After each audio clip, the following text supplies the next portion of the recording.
Hello and welcome to tonight's event for the commemoration of the South Asian Heritage Month. My name is Kamala Patni and I'm very proud to be asked to host this event on behalf of the De Montfort University's Manav Utsav Human Festival online event. This is the second year when we've run this. And this is our first attempt at a new initiative. And so today's event, we are going to bring in a number of South Asian influencers, all of them women who have had very different journeys, and we will be talking to them. So it's a very relaxed and open discussion. But before we get to that point, I will be introducing each person and just hear a little bit about each individual's journey. So before I start, I'd just like to say, if you have any questions or comments, please do put them on the chat. This is a live event. It is being recorded and it will be available after the event has stopped being live. So it'll be immediately available. And I encourage you to go to the bottom right-hand corner of your below your screen and subscribe to this channel, and you'll be kept updated of all the developments that we have planned, and we have some exciting events planned as we move forward. So we are, just as a side, we will be looking for collaborations and sponsorships to deliver two particular events quite soon in September and November. In September, we want to commemorate International Day of Peace, possibly a live event in Leicester. And in November, we want to deliver a satellite type event from a grassroots level to commemorate the COP26 sort of satellite event relating to COP26 here in Leicester again. And we hope you choose to get involved with us in delivering that. And these are times when we do need to work together, we feel. So just in relation to celebrate our similarities, we are very proud that we have been able to work with the De Montfort University, and we're very excited that since the new Vice-Chancellor has joined the De Montfort Uni, that the United Nations has extended the international hub status, the only university with international hub status in the UK, for the most important United Nations Sustainable Development Goal 16, which is peace, justice, and strong institutions. And we're looking forward to working on this as a grassroots organization and in collaboration with DMU in developing our memorandum of understanding that we have since 2019. So in that respect, I'm really proud to introduce you to some of the team at De Montfort University. So the first is the Vice, it's Professor Shushma Patel. She's just joined in November. Hello, Shushma. Hi. Thank you for inviting me, and it's a pleasure to be here. Thank you. Thank you. I'll just give a little bit of a brief background. So Shushma Patel has just joined the DMU in November, and I've heard her talk on the DMU event, and I'm sort of very excited to hear about your story as well, and I'm sure our audience will be. So Shushma is a Pro-Vice-Chancellor and Dean of the Faculty of Computing, Engineering and Media.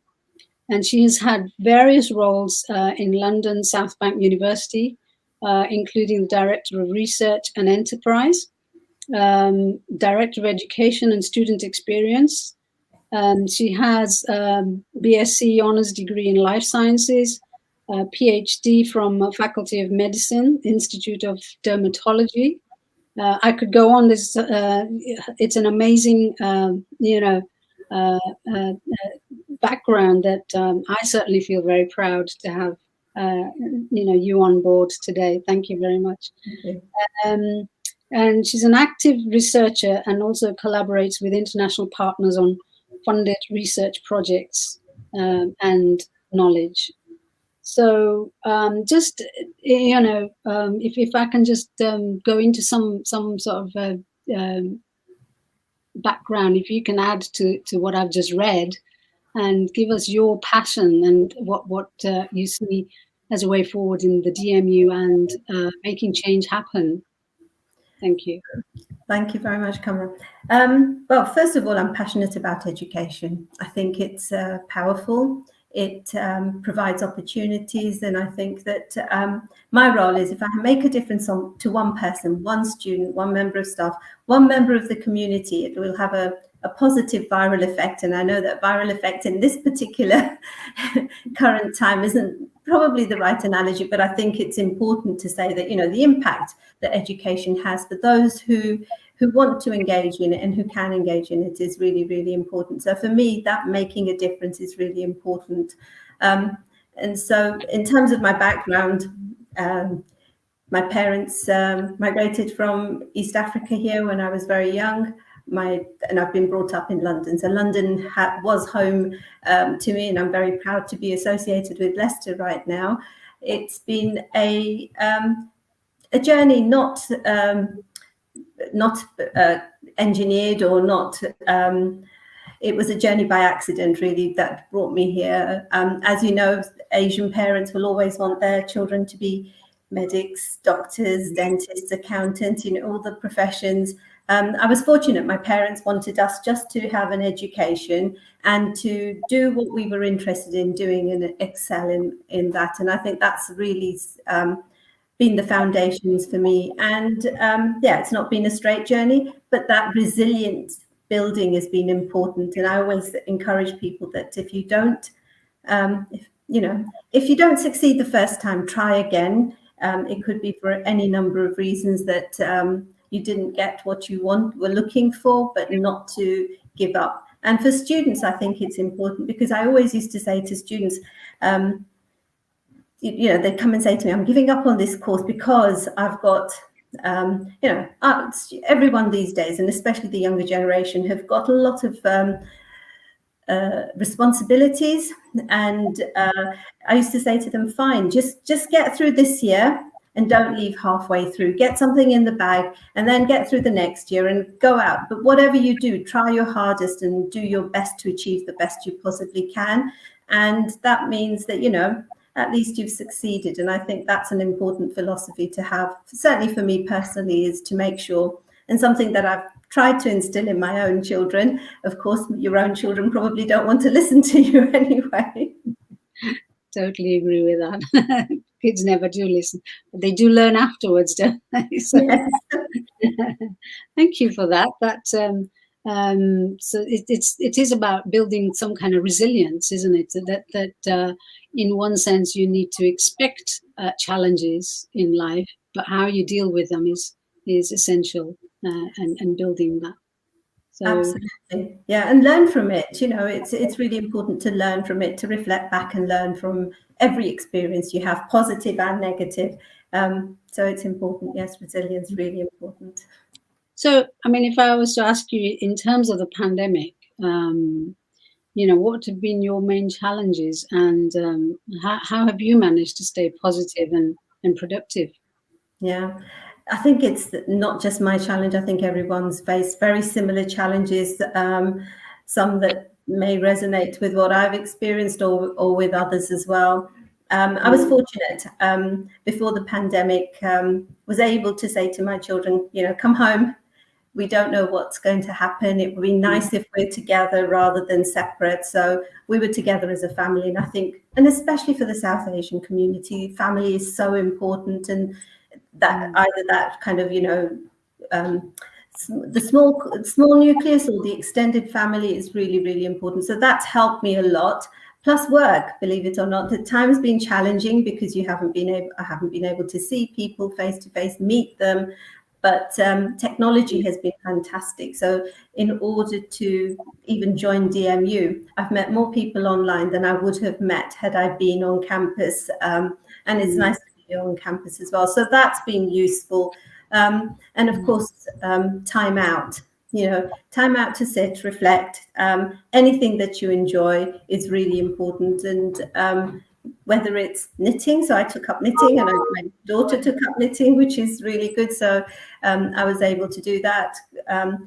Anything that takes your mind off what the immediate pressures that you have has been really important. So I think mindfulness activities overall, whatever that is, should it be writing, should it be cooking, anything, has helped me tremendously.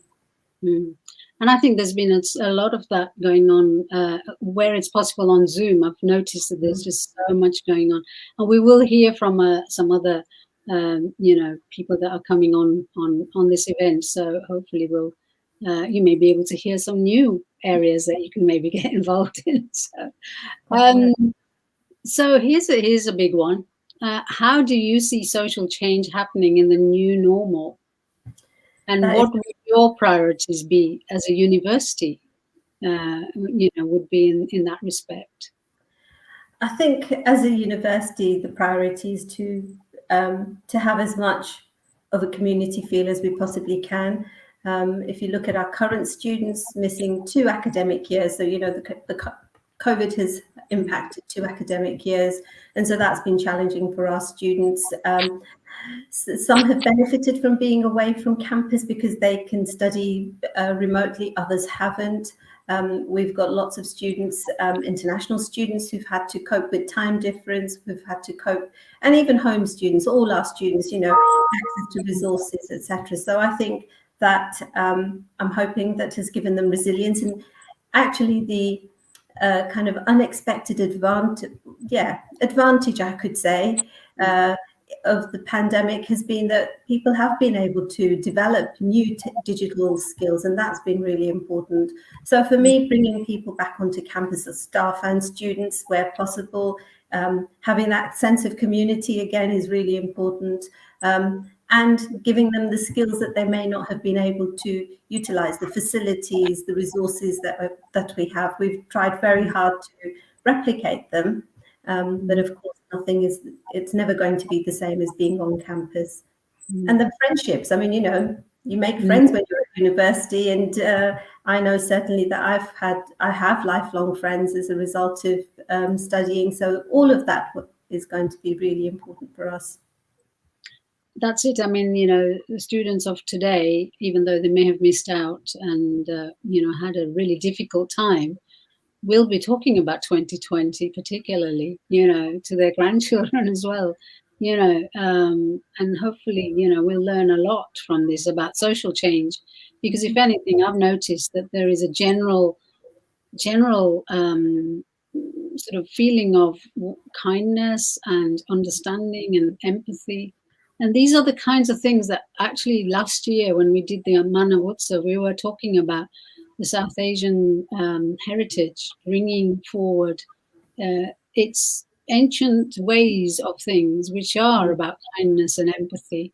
So I'm really pleased to hear what you've just said. So hopefully we'll work together and make something of it. How do you see local community working closely with the university? So and what scope is there to engage? I think there's every scope for engagement.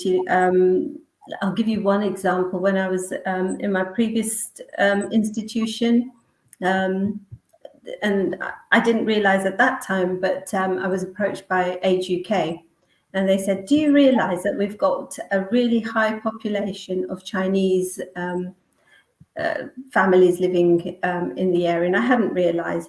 But for them, it was important to engage with us, and and there were digital skills. When you're living and you've got family across the world, their members, the elderly population, weren't able to speak to family as easily, etc. So I set up what I called a text tea party, so a techies tea party actually, and what I invited everyone to do was whoever wanted to attend, happy to come along, had some light refreshments, tea, coffee, cakes, biscuits, sandwiches, and come. If you can't use your mobile phone, that's fine. We'll show you how to do it. So my students and staff were able to engage. I had someone who had a photograph of the Olympics and hadn't been able to download it or print it off or anything. And so I was, got a student to do that, was able to demonstrate.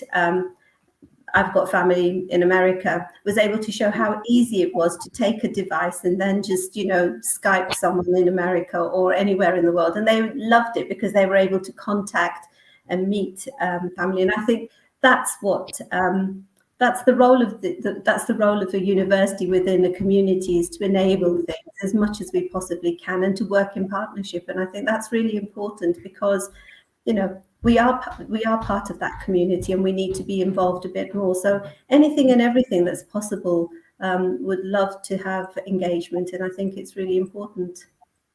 That's really lovely to hear that, and we certainly at COS, we also know many local groups and organizations that are very keen to engage, and we have been developing ideas which we've started to share.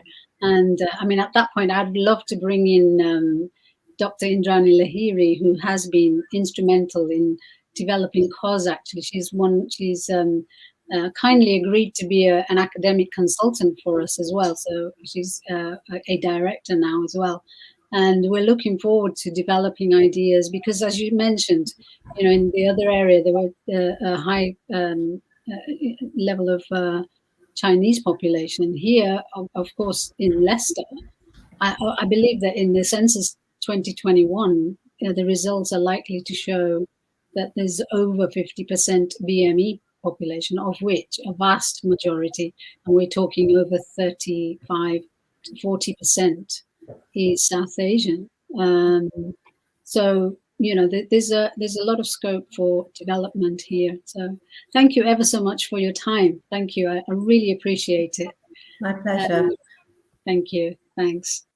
I shall now move on to Indrani Lahiri, who is just a very short introduction for now, because hopefully Indrani will be mentioning a lot of things over the whole of this session, I hope, because we are co-hosting as well, but also just a little bit about Indrani. She's a senior lecturer at the DMU, and she's a founder of Manav Utsav, today's event. So Indrani, could you give us a little bit about how you've come about to and your journey, in about 3 minutes, if it's possible? Yeah, well, thank you very much. And I think, I was not expecting this just now, but I will actually around Manav Utsav possibly. So I think that, it was kind of an experiment that I started last year. So in 2019, if you remember, with the Leicester community and Leicester School and colleges, we kind of worked in to look at how migrants have been framed in newspapers and the kind of narrative that's been also out there. However, there was a kind of tension, and that was actually not helping the communities to engage with the schools properly and all of that. So we kind of tried to look into the media narrative, but we did interviews with some of the secondary and primary schools. And that's where it all started. It was an internally funded project that I did. And out of that came out, of course, in the middle of the pandemic, we were trying to see how we can connect in a broader aspect and apply for larger bids and all of that. However, because of the pandemic, we couldn't. And then we saw that there is something that needs to be done because children are at home, parents are struggling to cope with the children, and we quickly started the digital platform called the Children's Stories in Times of Corona. And we found interesting things and how parents engaged and how basically people who are working, the NHS doctors and nurses, they found it quite relieving when they were coming back to home and then spending some quality time with their children, but actually just exploring drawing. And I think what was major there was actually experimenting with the colors and really using your both hands with your children in a confined space when you can't actually go into the park. And as we were doing that, then I found out from an article, because I engaged with the Post UK, the Parliament team for research engagement, and that's where I found out that there is something called the South Asian Heritage Month that was accepted in 2017 but never came up. And of course, then I started quickly thinking about, okay, can we actually do something to come together?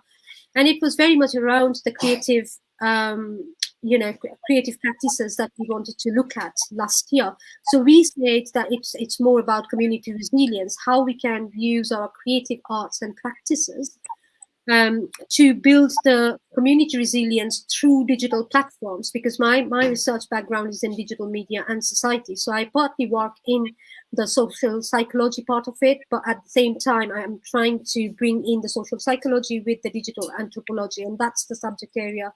That's the interplay or intersection that I'm trying to catch. And that's where Manavutsav came in. And and ever since then, you have all joined and you have supported. And as I've always said, that my journey is never mine. It has been always people's journey, because I'm that kind of person. I always love working with people, and somehow I get connected, and then I flow with them. And that's the flow I'm in at the moment. And we named it, this is the second year, and we have named it community empowerment. So we said it's not just about the creative practices, but also how can we transfer those creative practices to the community and build ourselves better, in a post-pandemic world. So yeah, apologies if I've taken more than 3 minutes, but I've tried to. Yes. I think no, thank you for that. No, I think it's very important to give because not many people have heard about South Asian Heritage Month, never mind Manavutsav, which is still only starting off. So thank you for that. We will go deeper into it as we go along. But I suspect today we don't have enough time for covering all the issues. We were delayed as well. And all, best laid plans are always tested. So without further ado, I would like to introduce Iona Mandal. Iona, hi Iona. Hi. Nice to meet you. You too. I'll just give a little bit. I could go on for 10 minutes about what you've accomplished at your age, and I take my hat off to you that you have done so much, and I'm really proud to be able to introduce you. So your name is you're named after a Scottish island, which is in the Hebrides. Amazing. That's a lovely start. At 15, you're in year 11, and you are amazing. You have been a member of Mensa and achieved the highest score, 162. And you are co-editing the magazine, the Junior Mensa magazine, and you've been Birmingham Young Poet Laureate finalist 2018, and one of 100 Foyle Young Poets globally for 2020. So just for the audience, Iona's poems have won prestigious accolades during the David Shepherd Wildlife Foundation Global Poetry Competition in 2014, and the Elmet Trust Ted Hughes Young Poet Award 2016, and the Jacqueline Wilson Creative Writing Prize 2018. And I could go on for ages with the number of areas that you've worked in, but I'll tell you what, we will just go straight into. I believe you have a poem that you're going to read for us. Would you do that for me? Thank you. Of course. Before I do my poem, though, I'd just like to say it's a huge honor to be invited to this event, especially because I'm being branded as a South Asian influencer, and I don't believe I really live up to that status, especially with the amazing panel here. But yeah, I'm incredibly excited to be here, and with no further ado, I'd like to read my first poem, which is titled Quiet Flows the River. I actually wrote this as a kind of testimony to the pride I have for my roots and my heritage. And it sort of takes that idea on in a more physical and geographical way, because I remember in 2018, when I last visited India, I was actually standing at the banks of the Mahananda River and looking over at the border where Bangladesh stands. I was standing in India, but Bangladesh was on the other side. And that was just incredibly mesmerizing to me, because I could literally see cows and people walking past, and yet that was a whole new country. Wow. Yeah, so that was just an image which has been imprinted in my mind ever since then, and is a reason why I chose to write this poem. I stand at the border of two time zones, a river separating two nations, half an hour lost in the gap of time. The river flows quiet as if to console, bathing in its waters an enmeshed culture, a language submerged in tears. Ripples pattern the water between water hyacinths and lotuses bordering the banks. A fish swims past effortlessly, knowing not where it is from nor where it goes, but that it is present this moment. On the other side, I hear the muezzin's call for evening prayer. On this side, the smell of incense diffuses to the sound of blowing conch shells. I pause for a while to listen. Children sit on the cold floor of an old temple courtyard, chanting poetry in rhythmic unison. Their teacher supervises. The sentry stands at a distance under a thatched check post. Rifle in hand, he oversees. Tomorrow is Independence Day. Wow. That's so deep for a 15-year-old. It's Thank you. you're wise beyond your years, honestly. I would say. Yeah, I remember visiting the place on actually the 14th of August. So the poem is actually very accurate in saying that tomorrow is Independence Day. And especially, I think it also links to the India-Bangladesh partition. A lot of my family comes from Bangladesh too. So I do have a connection to it, even though I've never actually visited. So just being able to see that country from a short distance was something which I could hardly fathom, and that really inspired me. That's amazing. Thank you. We'll bring you back in for another. I'm not too sure whether you're able to stay for the full event. Are you okay? I If am. we bring you back I'm in okay. later, Mm-hmm. I Yeah. will definitely bring you back in, because I know you've got more poems to read. Mm-hmm. So, okay, thank you very much.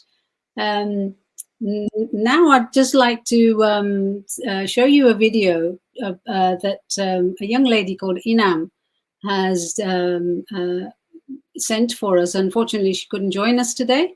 I think this one is the one relating to her school experience, either that one or the Goal 16. So let's just hear which one it is, and then I'll come back. I would like to thank Manav Utsav and Celebrating Our Similarities for organising this event. The National Awareness Month promotes British South Asian heritage and history through education, arts, culture and commemoration, with the goal of helping people to better understand the diversity of present-day Britain.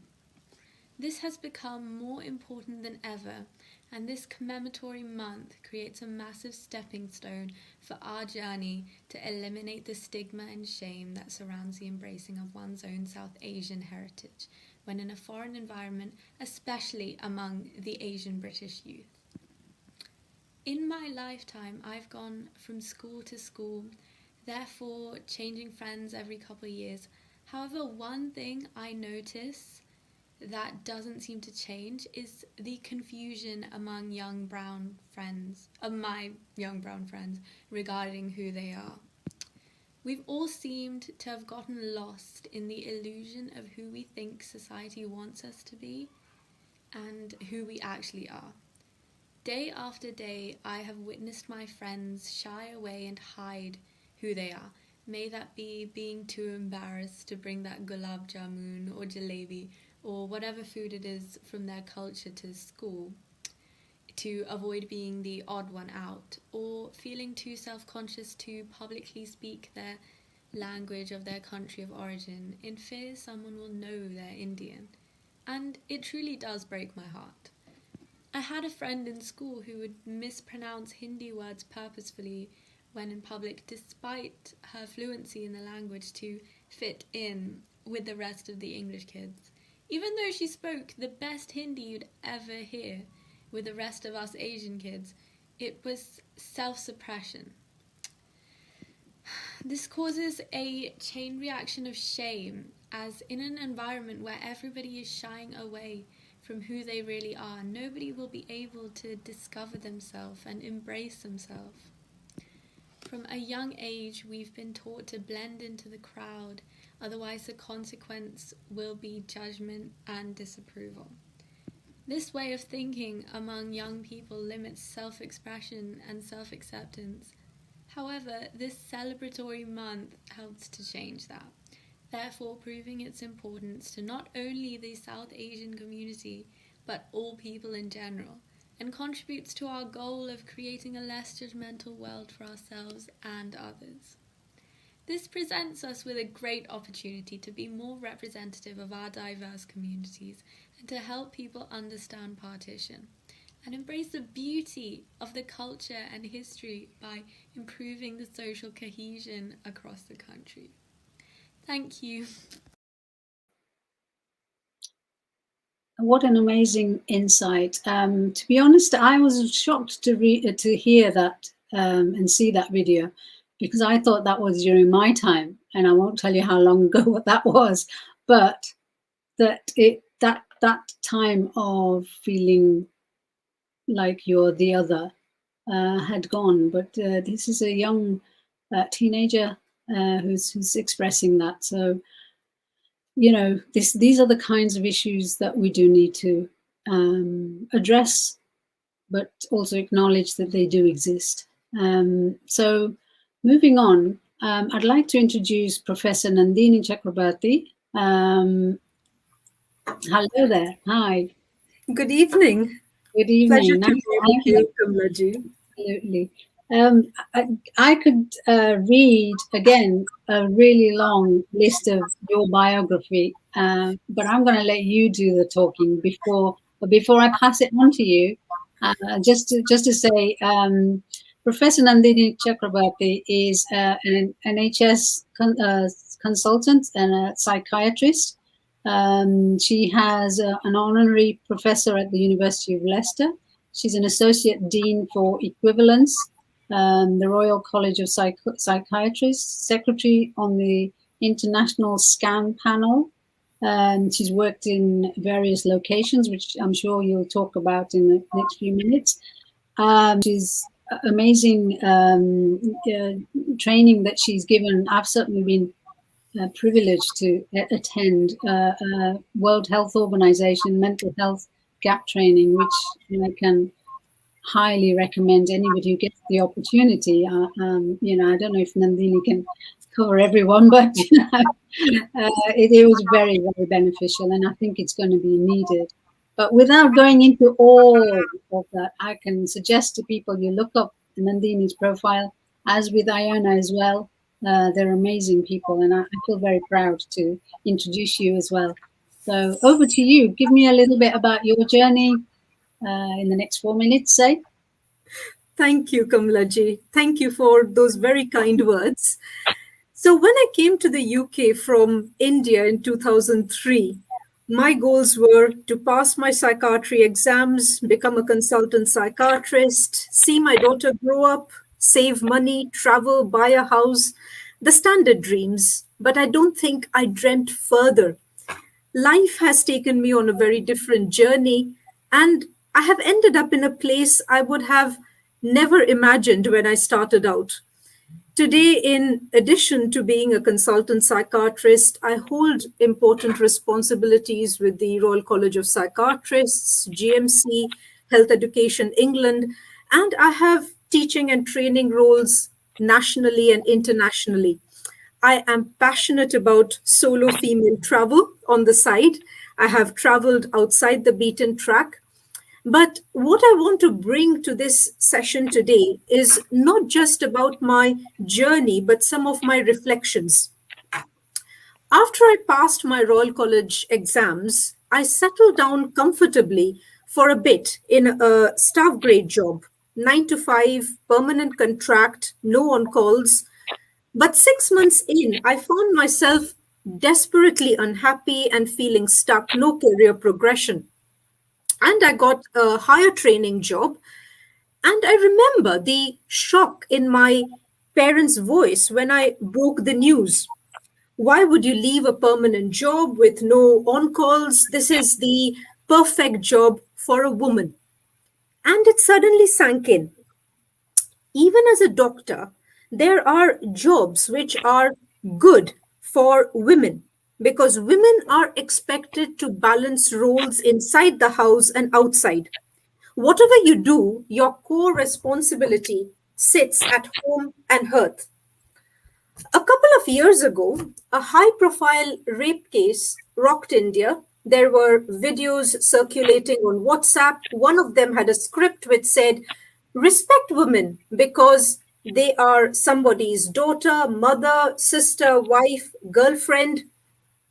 And I thought that the people who were making these videos did not get the core essence of what constitutes dignity for a woman. A woman deserves to be treated with dignity because she is a human being with rights, a mind, a will of her own. Her relationships are not her identity and her right to respect. But even today, a successful man can be all career, but a woman is expected to balance career with kitchen, and we all expect it consciously or unconsciously. Even women do. We have been taught to give ourselves so much that we forget to dream for ourselves. We feel guilty about dreaming for ourselves. So, with all that life has taught me, I've also had to unlearn a lot of things about what constitutes a good woman. The downcast eyes, the low voice, the gentleness, and putting the needs of others before yourself all the time. Women's empowerment in South Asian communities, here or back home in India, needs to focus on the development of identity. I strongly feel. It's not just education, jobs, preventing violence. Unless we are aware of the patriarchal system within our communities and are ready to fight it, gender equality is going to remain a distant dream. So that's sharing some of my thoughts with you folks this evening, Kamla. Wow, that's amazing. I mean, we will open the discussion. I'd like to bring some of the things that you've mentioned into the conversation when we go in later on into an open discussion. But just two thoughts. Last year, we did do a little bit on South Asian communities addressing issues and subjects that we don't normally mention, talk about, want to address, or that kind of thing. We were talking about, domestic violence and mental health. They are the kind of subjects that used to be relevant for diabetes. People wouldn't admit to diabetes before, but now that's common. And we've reached that stage where we need to talk about mental health and domestic violence and all of those other issues that you're mentioning about dreams and being able to dream and succeed. And the other point I wanted to mention was that I did some research about professors in the UK. And in 2020, I found that out of the 23,000 something professors in the UK, 7% were of Asian origin, and only 0.5, if not under that, were black. 0.5%. That's amazing, amazingly low figure. And that women within that context were only the total, of all races were only about 3,000 out of the 23,000. And then I calculated, and this is my estimation, but I estimate that there may be around 60 to 70 Asian female professors in the UK.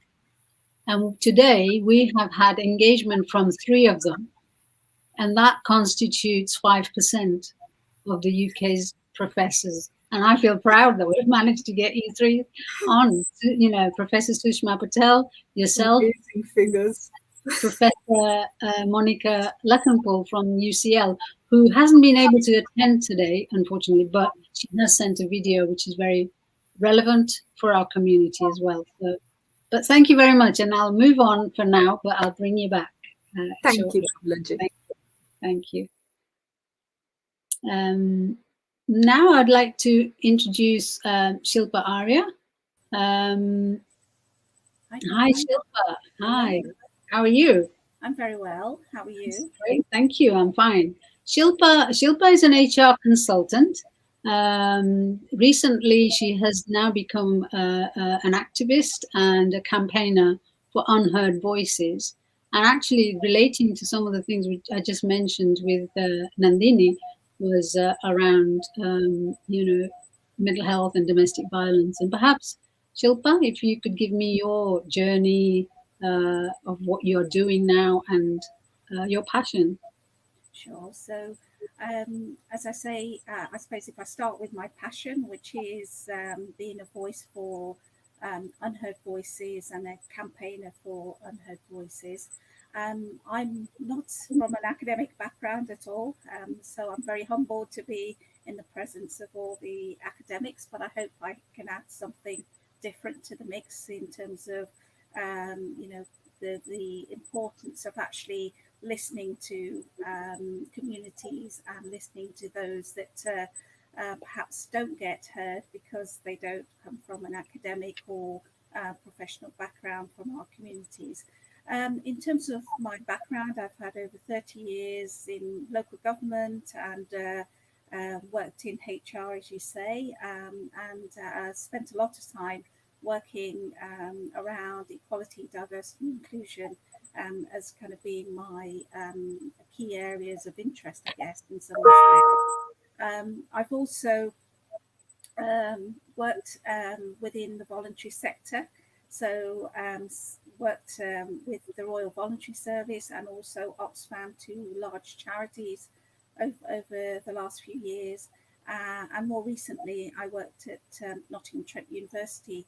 After spending all this time in organisations, I kind of made a decision that I didn't want to work within institutions because I felt that it was very difficult to kind of bring about change. So I now kind of, as you've said, work as a campaigner and an activist. I've been working with yourself, Cos, and we recently did an event around domestic violence, which I think was received very well, and we've got a follow-up event, which I hope will bring about social change within Leicestershire and Rutland.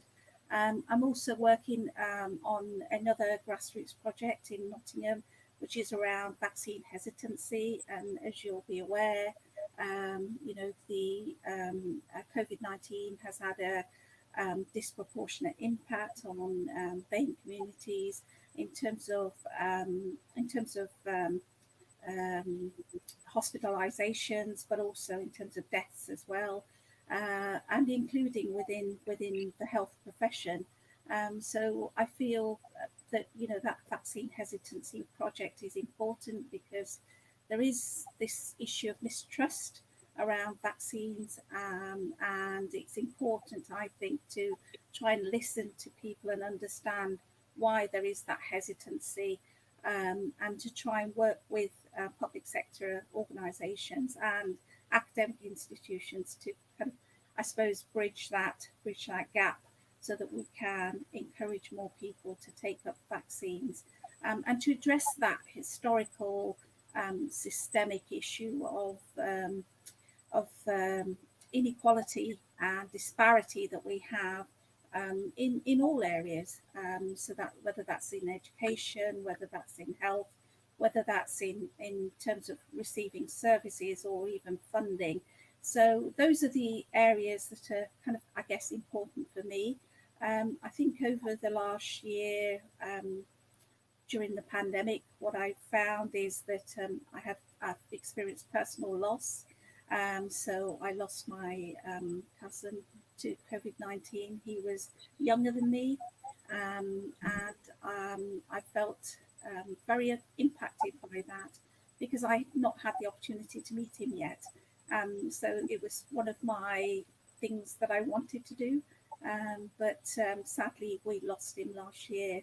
But also being from within the community, we have a system of kind of notifying people of bereavements within the community, and I was just taken aback by the number of emails that I was getting of loss within my community, and I felt very, very affected by that. I have 3 children, and you know, they've been impacted by the events of the last 18 months or so. My youngest daughter has had, you know, estimated GCSE results. My daughter in Nottingham has had long period without seeing her family. So yeah, those have been real challenges, I think, over the last 18 months or so. So I'm really pleased to be involved in this. I'm not sure that I would qualify as a South Asian influencer. I was born in Uganda and came here in 72, and actually I've never been to India. So, but I feel, you know, that maybe I'm an honorary South Asian influencer. No, I would say you are an influencer, South Asian origin, but in terms of your input into the local community, this is, you know, the impact that you're making, particularly within the voluntary sector. I believe this is why I felt that you are an influencer. And of course, I should have mentioned, Shilpa is actually an advisor on cause, which I failed to mention earlier for some reason. But yes, she's been doing some sterling work on getting the institutions around the table on looking at, well, currently mental health and domestic violence within the South Asian communities. So yeah, no, I'm really hopeful about practical action to make change happen. So great, thank you very much, Shilpa. I'll bring you back in the open conversation. Thank you very much. Thank you. And now we shall just play a video on cultural intelligence. Very powerful area that needs to be, it's very relevant for today's time, from Marsha Rajroop. Marsha Rajroop is a good friend, and she's just, I'm really proud that she's become the very first director of diversity and inclusion in the history of the Royal Institute of British Architects. But she's also a trainer, and she trained quite heavily on cultural intelligence, which is her sort of passion. So if we could play that video, please. Hello, my name is Marsha Rajroop. I'm the Director of Inclusion at the Royal Institute of British Architects, and I am also a CQ, that's Cultural Intelligence facilitator and trainer. And I'm going to spend a couple of minutes just telling you about CQ and why it's important to you as well as to anybody else. Because just because we come from a particular group doesn't mean that we're predisposed to be preferential to that group. That is to say, just because I'm brown doesn't mean that I can't have racist behaviours and actions. And I think that it's really important for all of us to recognise that when we're socialized into a particular environment, the likelihood is that we have bias. So growing up in the UK, I have been socialized and politicized, and my economic perspectives are all based around this society in which I've grown up in. And so all of those bits of information have fed into my very being and feed into my decision making in a way that I don't even realize. Our bias is rooted in the fact that we have 11 million bits of information going into our brain at any given moment, and the conscious capacity to process 40. So we have 10,999,960 bits of information that our brain is processing, and we are completely consciously unaware of it. And that is the root of bias. It's a human biological need to shortcut information. And all the sort of images and messages and lots of different things that have gone into us becoming who we are today is as a result of our environment. And so you should assume that you are a biased individual. Indeed, you are. And so what you need to do is to create processes and procedures that allow you to mitigate that bias. You cannot change it. You can only put in procedures at this time to help mitigate it. So what does that mitigation look like? And that is what cultural intelligence is. It's that mitigation piece. So cultural intelligence, CQ, Q stands for quotient because it's a measure as well as a skill. You can take an assessment and be measured on how high your CQ is. But CQ, cultural intelligence, is the capability to work and relate effectively with people who are different from you. That is the difference between success and failure with people who are different from you is how high your cultural intelligence is. And cultural intelligence is broken down into 4 capabilities. The first is CQ drive. Do you want to? Are you motivated to work and relate effectively with those who are different from you? And if you're not, how do you motivate yourself? And do you have the confidence to go into interactions with those who are different from you? And when they go wrong, do you have the confidence to pick yourself up, dust yourself down, and give it another go? The second capability is CQ knowledge. So that's what do you know? What are you thinking about? What are your own values? How do they compare to somebody else's? How do you bridge the gap when someone else's values seem so different to yours, so alien that you think they're wrong and you're right?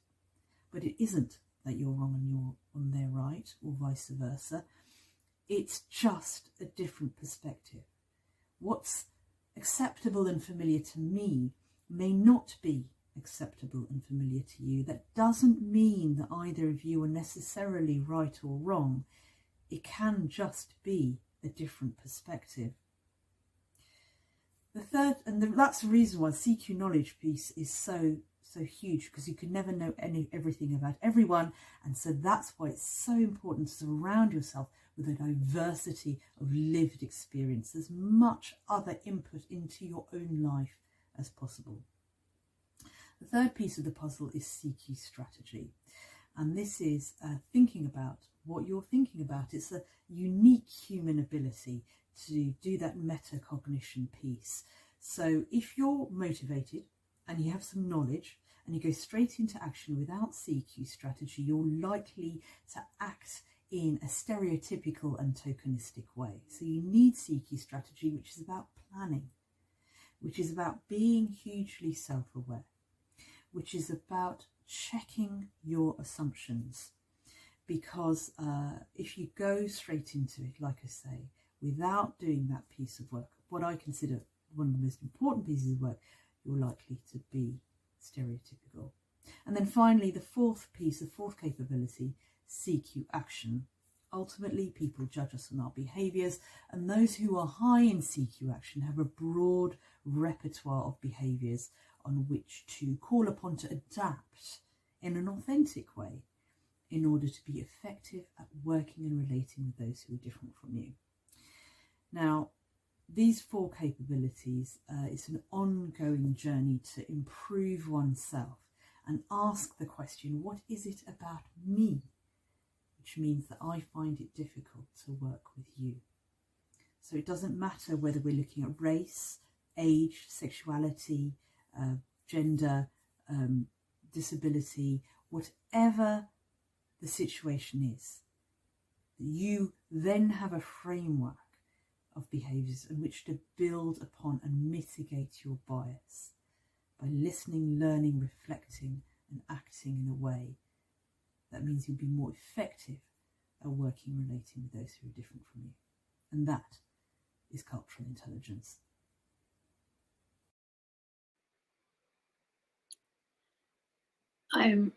Every time I hear it, I understand more and more. And what I would suggest to you is that this video will be available to catch up on, and I would suggest you hear that again.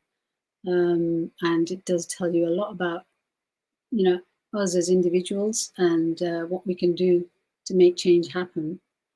In relation to, making change happen, I'd like to introduce Rasila Sarda.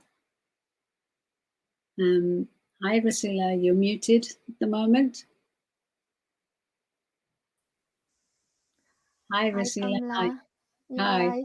Yeah, I'm fine, thank you. Rasila is a environmental health professional, and she's been quite heavily involved in COVID response in relation to safety. And she's been traveling in Europe. And for me, I think that's an amazing area for a South Asian woman to be delivering in these current times. And I'd like to hear a little bit more about your journey without going into the detail of your profile. People can look it up, and due to the time that we have, Yeah. I'd rather hear you say something. Okay. Thank you. First of all, thanks for inviting me. I do feel quite honoured, especially with all these, prestigious ladies with, highly academic ladies. So thank you for inviting me. Yes, so I started my work in environmental health. So I'm a chartered environmental health practitioner now. I'm also a safety consultant and safety coach. So my passion was to train people, and I loved training, and my intent when I went into this career was to actually help people to keep them safe from harm when they're working. And my intention still is to sort of help people, but my scope is wider now, and I have moved more into more of a coaching role and looking more into behaviours. So sort of picking up a little bit of what Marsha was saying earlier as well. So what I'm looking more into with the coaching side is behaviours. Why do we behave the way we behave? And as human beings, just to try and underpin, look at what underpins our behaviour, it's almost like an iceberg. So we have deep-rooted sort of conditioning, and on top of that we've got our layers of beliefs and value systems that are, again quite deep-rooted, and it goes back to when you're young, and influence from your parents and your peers and so forth. And then our attitude, which is how we choose to respond to certain situations, a given situation, and how we're feeling at the time. So that will all affect our behaviours.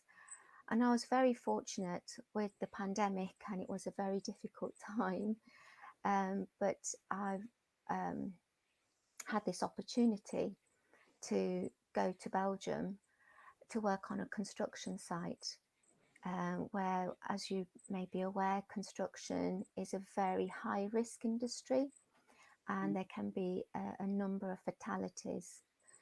So instead of just doing the normal health and safety training, this is a different approach. I work with a company called Setters, and the approach is more on behavioural safety. And what we do is coach people and show them where our behaviours come from, what underpins our behaviour, and what we're actually taking in. A lot of our behaviours stem from our subconscious. And it was a bit of what Martha covered, that generally over 99% of our behaviours are driven by our subconscious. So what we do consciously is a small percentage, because whatever we're doing, we form a habit, and our internal, our brain says, right, I will write you a program on that, and that goes into our subconscious, and that is driven, and that is what forms our reality and what forms our perceptions.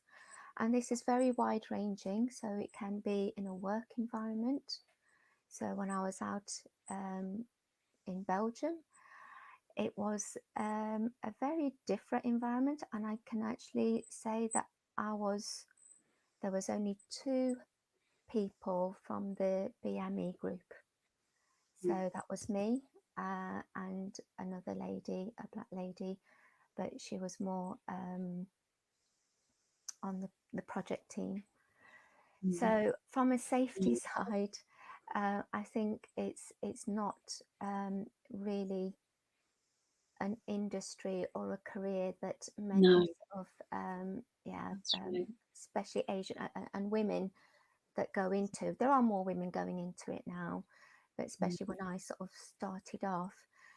But I think coaching is the way forward, because training is brilliant, but it has its limitations. Unless you put that training into practice, and it's fantastic if you go away and you practice what you've learned day in, day out, it becomes a habit, and then it becomes a subconscious behaviour, what we would call our natural behaviours. But when that doesn't happen, we need to try and tap into that. Sorry, you were saying. So I suppose the current training that you're giving in terms of COVID, that can be a long-standing approach to safety as well, Yes, it can, because if people understand, I think a lot of the times with training or information or instruction, people feel that we're just telling them what to do. And obviously my enforcement background, that was my role. It was more of a policing role, that you need to do this, otherwise there'll be consequences. So just moving from that sort of area to the other side of the spectrum, where you're actually providing a bit more mentoring and coaching, you're getting people to understand why they behave the way they behave and the reason for the safety controls. So they understand then, right, I need to, in terms of COVID, that they need to have the social distance or wear a mask, or have the appropriate cleaning in place, because it could cause them harm, or what we found with this is potentially it can actually harm somebody they love that is a lot more vulnerable than them. And I think in the current climate, people are more willing to listen because of what they see as well. But I mean, in terms of your NLP and your other coaching area, we'll come back to that conversation. I think that's the area you want to work on. We'll move on because time is actually zooming. So, but thank you for coming. It was really a pleasure to see you there. Right.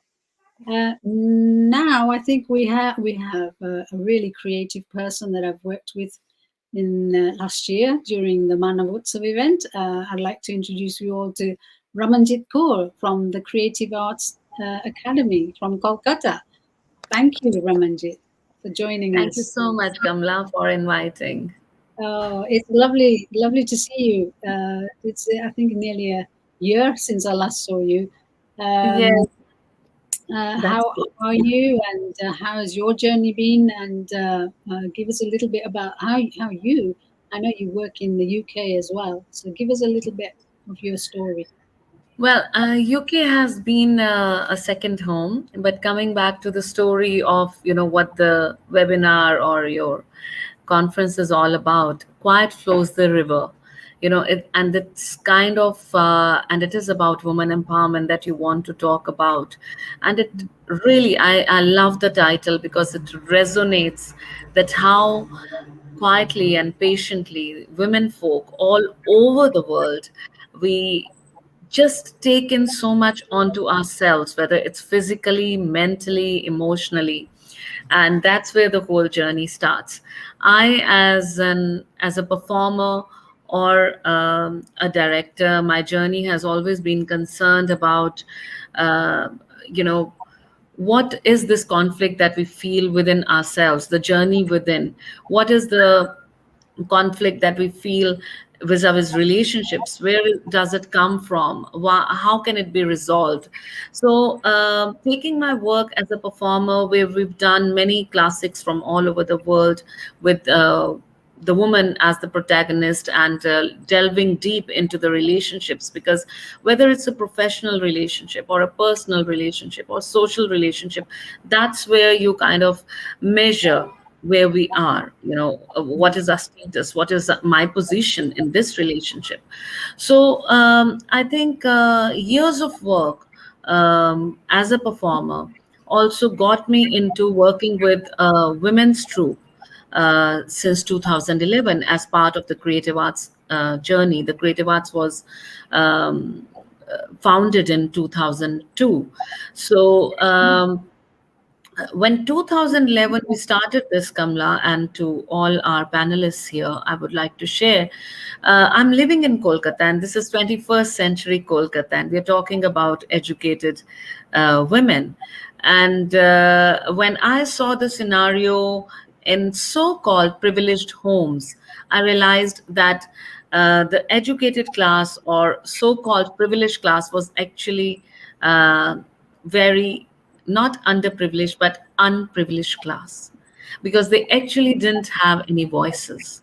There was money, and more money there was, lesser voice there was, because you were from a richer family, you come from an affluential family, so your voice gets more and more diminished, because um, you come from a family that everyone knows or talks about. How can you do something different? How can you have a voice that doesn't go with the family image? How can you have an emotion that doesn't say that everything is good? So you wear your red lipstick in the evening and you just say everything is fine. So that's where quiet flows the river. Whatever goes is within those four walls. No one ever knows. But let me share with my counterparts in UK, and this is something that I later on realized goes on throughout the world. One has collaborated with artists in UK, in USA, France, and everywhere we talk about it, the situation of the women is quite similar. We may feel that a certain section or certain part of the world is modern, or they have broken the shackles, but inside that is still not the case.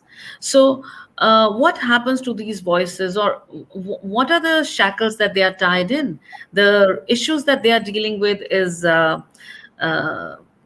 domestic violence, emotional and physical, dowry, prostitution, and I mean, you just name it and you have it. So what happened to this group of women who joined theater is we realized that in this safe space of theater, we could share our stories with each other.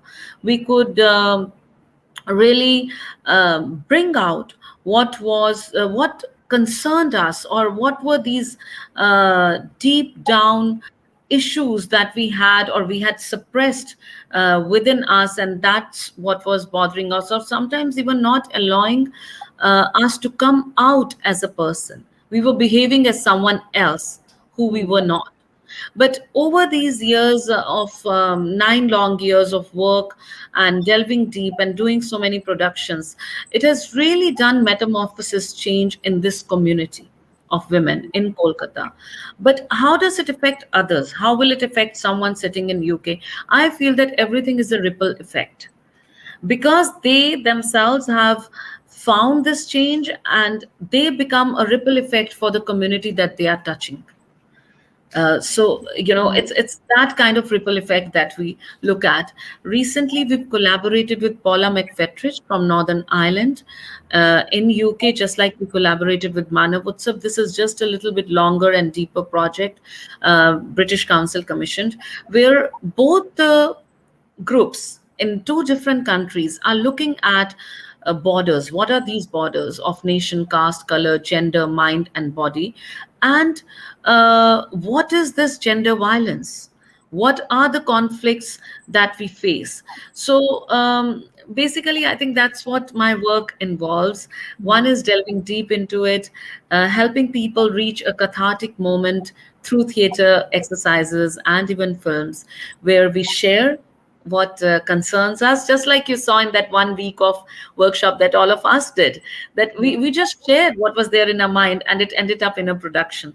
We actually performed it and we had only met for those that 1 week or 10 days. I guess that's what theater does, bringing out a catharsis and sharing your story. And I think just in that sharing, recently Paula's work, Shedding of the Skin, was just, there's another woman inside me. There's another woman. There are 100 women inside me. So it was all about the stories that we are carrying inside us. And the moment we kind of share them, healing starts happening from there. And I think over here, I will rest. It might be absolutely. That's so beautiful. I think such a deep understanding of the situation of woman in this 21st century. You really summed it up so well. Thank you so much for that. And I so look forward to opportunities to work with you as we move forward. Yes, we look forward to. Indrani had invited me recently, but that week, unfortunately, I could only spare 1 day. I didn't have 1 week to give because we just culminating this festival which is going on, International Arts Festival for the Young.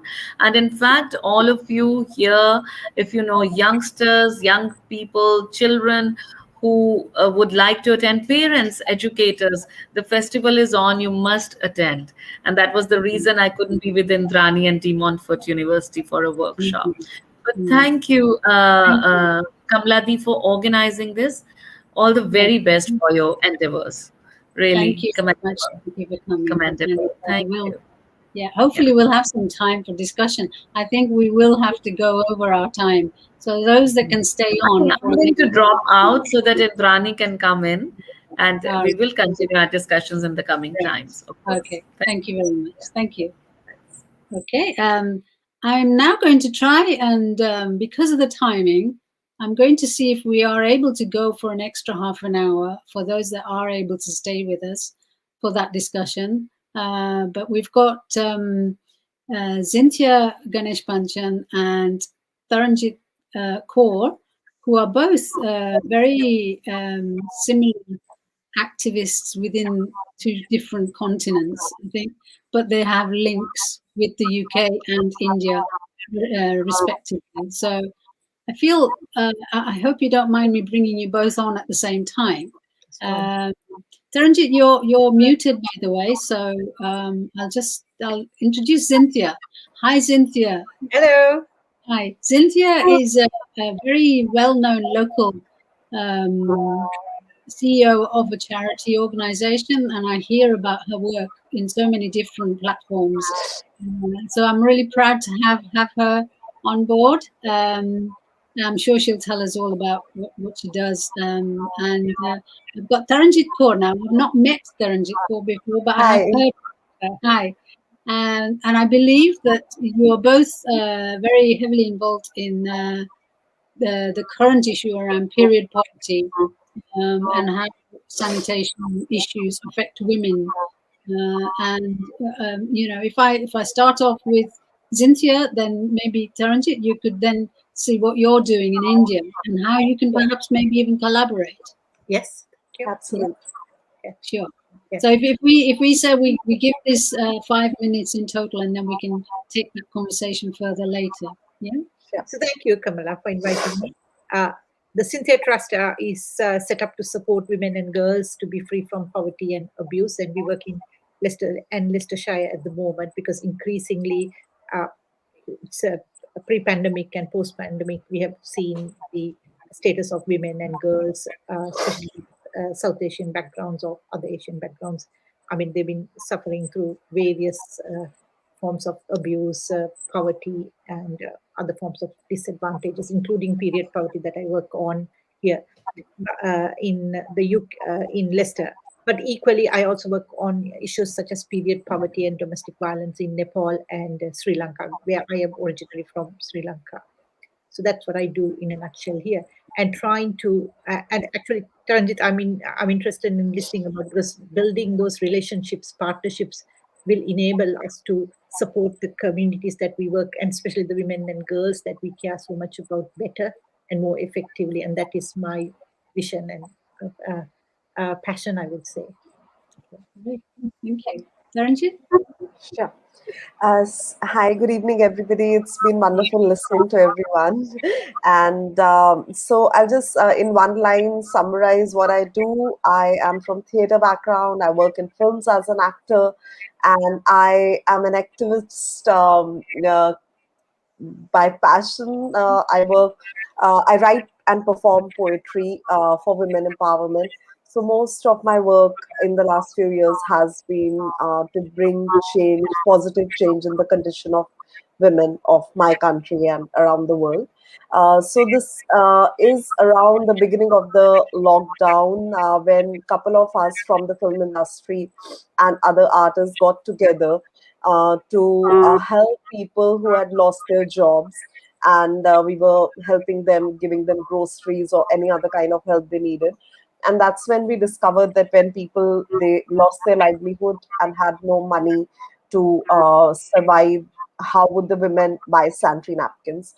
So it just started with a very simple thought, and we went out distributing sanitary pads. And we just thought that, how much can we give? And we put a simple status on social media asking our friends to help. And within a week, we had received thousands of sanitary pads. And like within 1 or 2 months, we were already in 25 cities. And now we have 70 volunteers who are directly. So the organization, the initiative is called Pad Squad, and we have 70 volunteers all over the country and thousands of other organizations who are collaborating with us in reaching out to the interiors and different parts of the country. We started with giving sanitary napkins, and very soon we realized how they are also harming the women and the environment. So we also started working towards giving environment friendly solutions like cloth pads, menstrual cups, and we work intensively towards spreading awareness about menstrual hygiene, about health, mental and physical health of women. I personally focus on working and encouraging our volunteers to adopt specific communities. So if I work with one community in Mumbai, I would continue working with that particular community for 1 year, apart from going to other NGOs and other organizations that call us. So I think in any kind of work that you're doing, it's very important to build a relationship and to develop that trust. So after a point, it becomes like your family, and it's important to, kind of dissolve or remove that wall of us and them. Every time initially we would say, oh, we're going to help them, we're doing this for them. Unless we don't work towards removing those lines and those walls, it will never be together. It will never be about all of us women together. So yeah, this is some of the work that we've been doing. There are 7 women who got together, who are the founders, and there are 70 others and hundreds of more volunteers who are working every day spreading awareness, distributing pads and cups. So, I mean, I can just see that I mean, this issue is so central, and I know that I would love to talk more about this, and I hope that you stay over past the 7 o'clock, which was when we were going to stop. But I would like this conversation to continue so that you can actually make collaborative action, if that is a possibility. But also, yes, I would love to connect with Zinthia and know how we can collaborate, because I think end of the day we want to reach out to more and more women, and if we work together, it would be really wonderful. Yes, I will. Yeah, I mean, I will be offering everyone to exchange emails as well. So for the time being, I'm sorry. I'll now have to move on. Thank you so much. Thank you so much. I really appreciate it. Thank you. So now I'd like to move on to Raj. Raj Harrison Gill is Raj Gill Harrison. I've got it wrong again, haven't I? Apologies. So Raj is a psychologist. She has many years of experience in so many different areas. She's a consultant, inclusion, equality campaigner. She's founded charities, stroke groups and organizations. She's heavily involved with the carers, local carers group. She's a pioneer and an entrepreneur, and she's also into NLP coaching. She's a certified international public speaker. She's an advocate, educator, resilience and self-growth coach, and a grassroots practitioner, has been and a disabled carer and a single parent. And she's been, even with that, the responsibilities that she had, she's been heavily involved in the COVID response as a volunteer. So thank you, Raj, for joining us. Really appreciate it in your busy schedule of things as well. Thank you, Kamala. It's wonderful to be invited and be amongst all these amazing women as well. I'm so proud of you all. It's fantastic. Good for you, and thank you for everything you're all doing as well. Women make things happen. We get it done, don't we? Absolutely. But give me a little 2 or 3 minutes of your background and give me your journey. I'm sorry about the timing, but that's where we are at the moment. But hopefully, if you stay on, we will get more discussion opened up. Yeah. I suppose my background, I was born in London. My early years, I was brought up in Kenya with my parents. Mum was a teacher, my dad was a businessman. Then we came over here early to mid 70s. I went to university, and with the aim of becoming a clinical child psychologist. Had to drop my PhD and come back to look after my mum, who was a single parent who was very ill. So ended up being a carer for over 40 years, but also developed my career working with vulnerable communities, but not necessarily in the direction I'd wanted to go. I think Nandini was saying that your dreams take a different path and take you to different ways.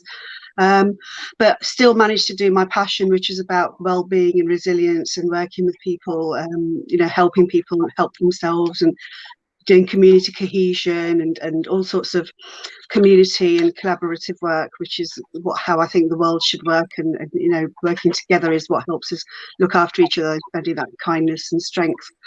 And then got married, got divorced, brought up some amazing children with their own differences, all sorts of things like that as life goes on. And throughout that, I've carried on working in the education sector. So I've taught, I've also been a strategic leader and planning, and being part of the strategic planning of different things that happen through education, voluntary sector, set up some charities, and just literally in public sector as well. I've worked with health and social care amongst all of that. And then pandemic hit last year and helped set up the mutual aid groups in the Leicester City area and help coordinate the emergency outreach work there, supporting vulnerable and isolated communities. And again, neighbours helping neighbours, bringing people together, developing relationships, enabling people to look after their own well-being as well as supporting other people. As a result of that, having been a carer myself for over 40 years, as I've said, and not necessarily realising that I'd been a carer for that many years as a child as well, I saw more and more the plight of all these restrictions last year with the unpaid caregivers.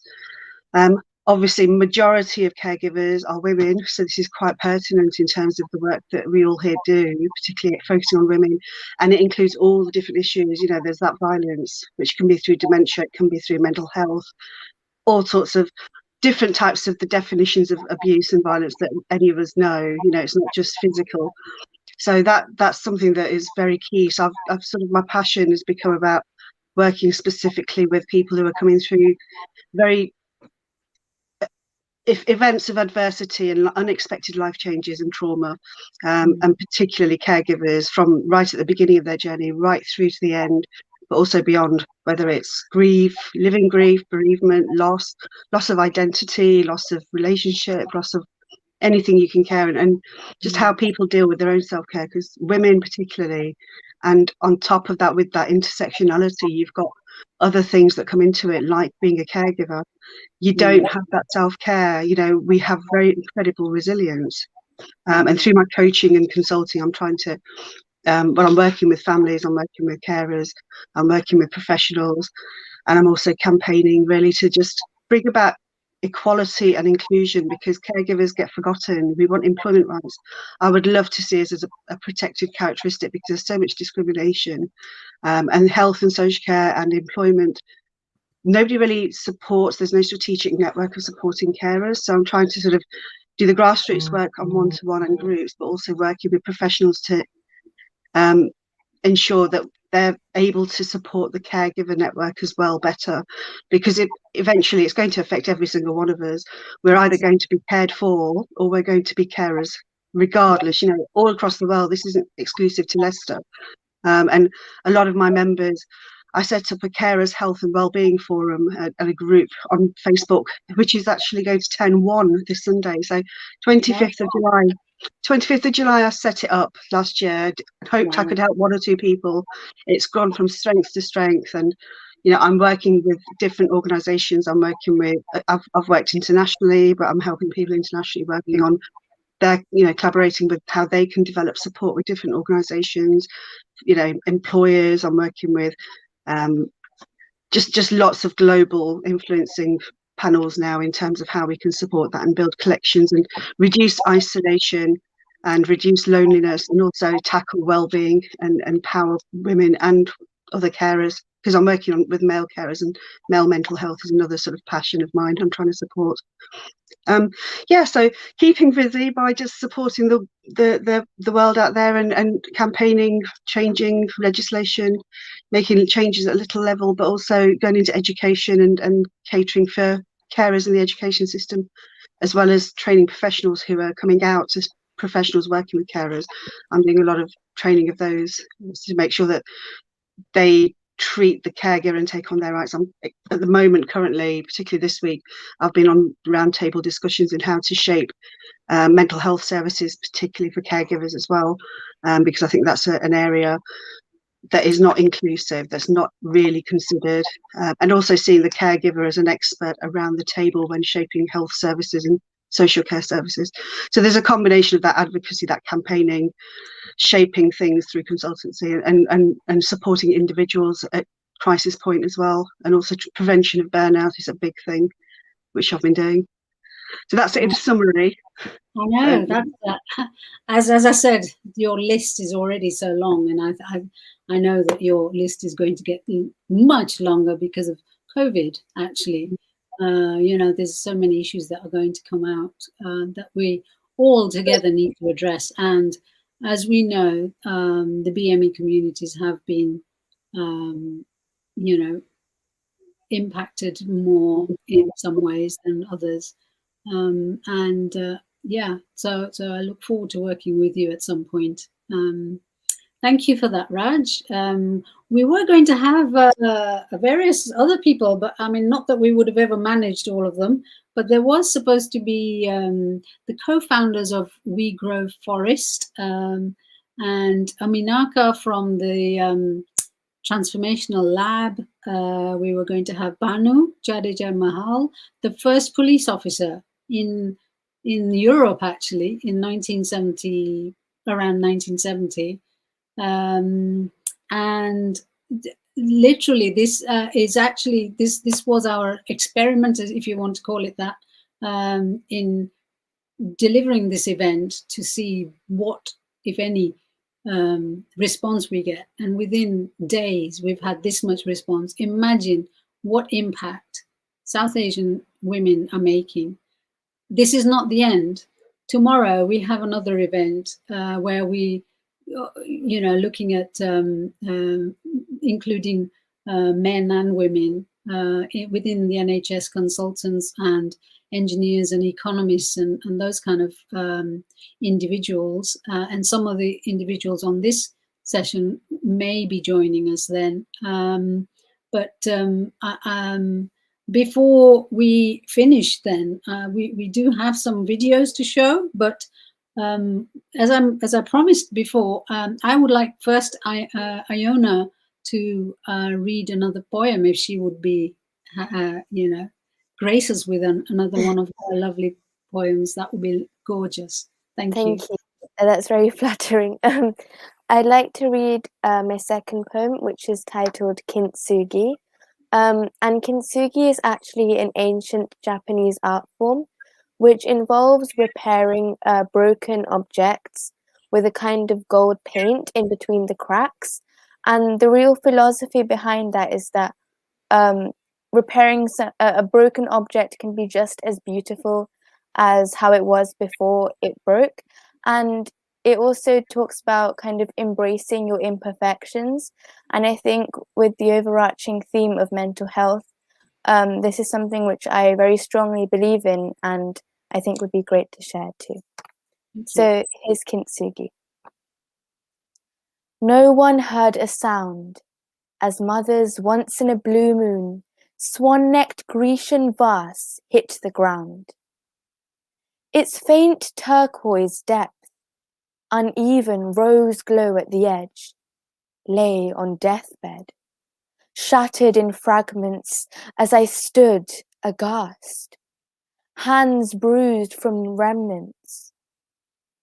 Women dancing with lyres by the river, resting in smithereens on the floor, their grip on grapes held, lost in their fingers, swaying hips stuck in motion, half-broken smiles crying for help.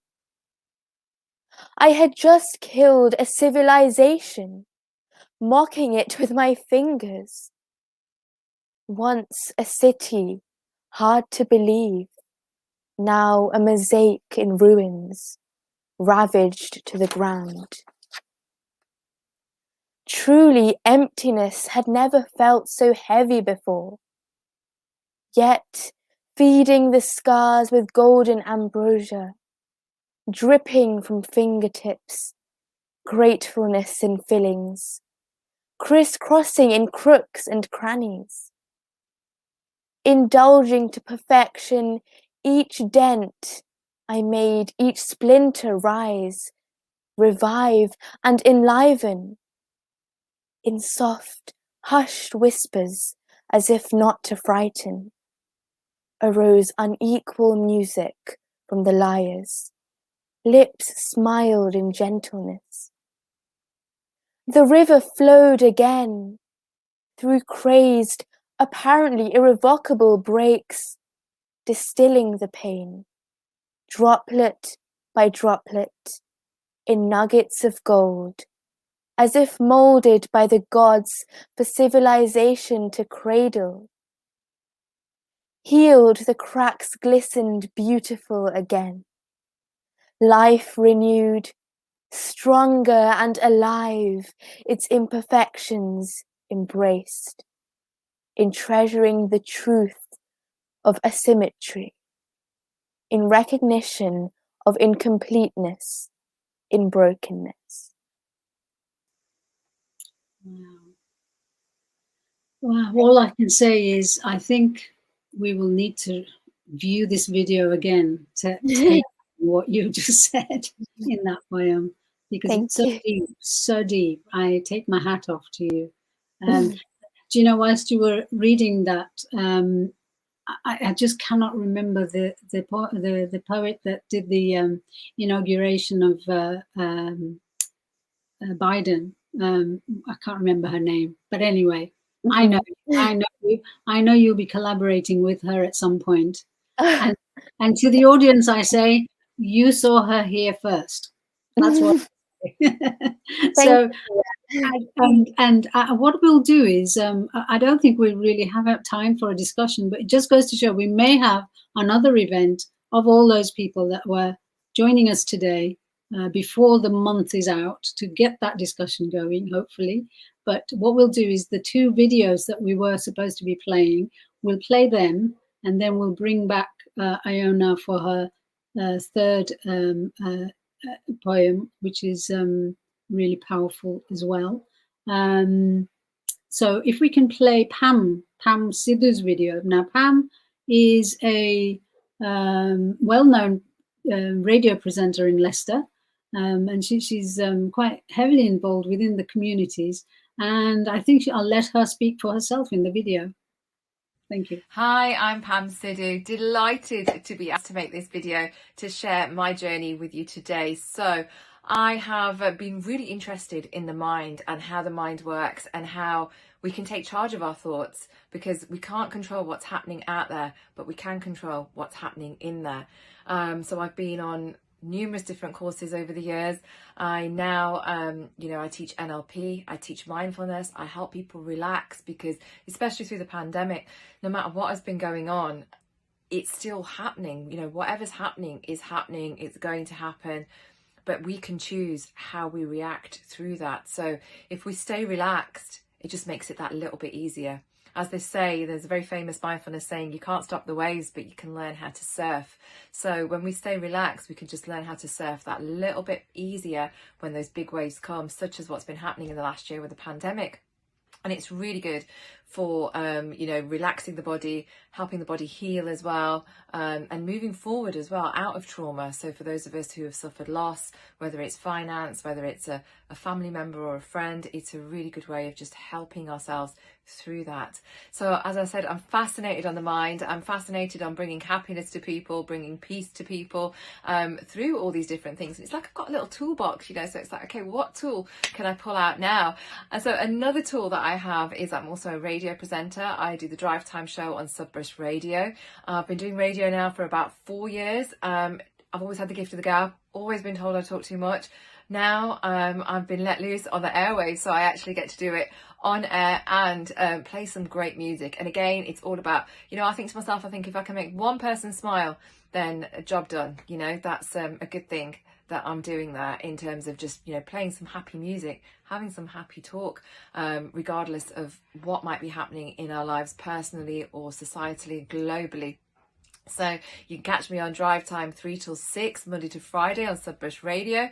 You don't need to be local. You can listen online and, catch those musical waves, catch those good waves, those positive waves. Also, I've been involved with COS. I love the work that they're doing. It's all about promoting peace, and that's what it's all about, especially in today's times. So big up to COS. And if you want to connect with me, you can connect with me on social media. I'm there under Pam Sidhu, and I'd love to hear from you. But keep on influencing, keep on making that positive difference, just one step at a time. As I said, even if we can influence one person and help one person smile, then surely we're making that difference. Take care and enjoy the rest of your evening.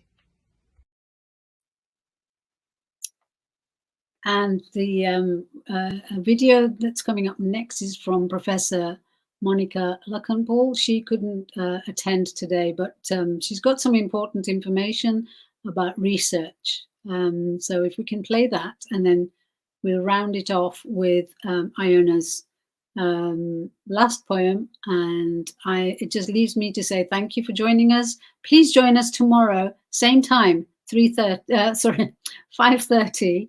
And we have another set of people with a different areas of work that we'd like to share those stories with you. So thank you very much. Thank you.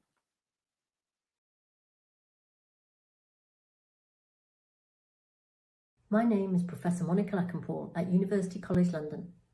Together with my colleagues at De Montfort University, we will be carrying out the Champions Project.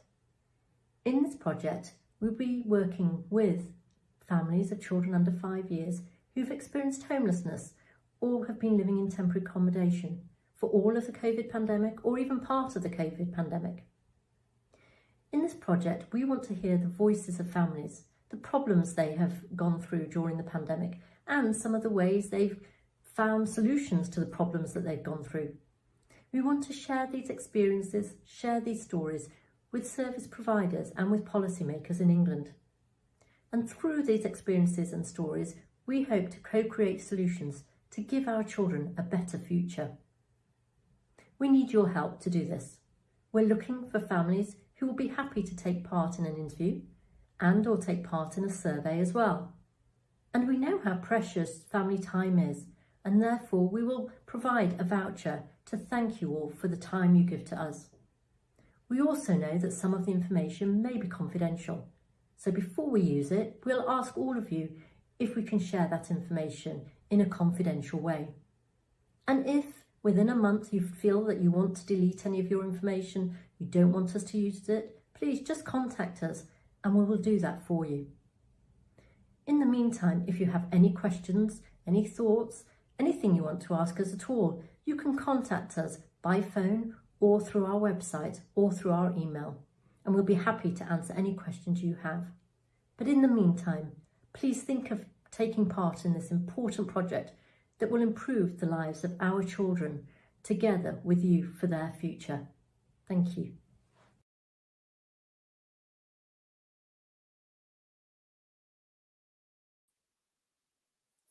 Hi again. I'd like to read my final poem, which is titled Chameleon. Growing up, I felt like I had two very distinct identities. One which I kept reserved for school and the people there, but a different one which was for the people at home. Because seeing as I'm South Asian, I'm Indian, yet living in the UK, obviously the two cultures are very starkly different. The food is different, the language is different. You know, there are boundless things I could talk about. But this poem is about learning to balance those two identities and really loving and appreciating all the parts which make me, me. So here's Chameleon. No matter where I belong to, traipsing through different quarters in my town is like a portal to a parallel universe. My legs are almost like an aeroplane, landing effortlessly across alien climes into each house, where space changes, as does color. My eyes serve as my kaleidoscope, interpreting a similar situation to perspectives so varied, yet all so similar. My tongue a tapestry of flavors, like a crayon melting over a candle, leaving a taste of namelessness in the mouth. My lips, like tangerines, soak in the poetry of each language I hear. One word in, another out. My nose breathes the aroma of the best Sunday roasts and traditional spices in home cooking. My hands knead the same lump of dough, puff pastry in school, naan bread at home. My arms, like stairway railings, are those my brother clutches onto when he cries, and those my beautifully diverse friends hold as we walk home. No matter what food I eat or clothes I wear, culture and religion I practice, my conscience abides, unable to alter. In this algorithm of variables, my soul remains the only constant. Some call it change. I call it adaptation. Thank you.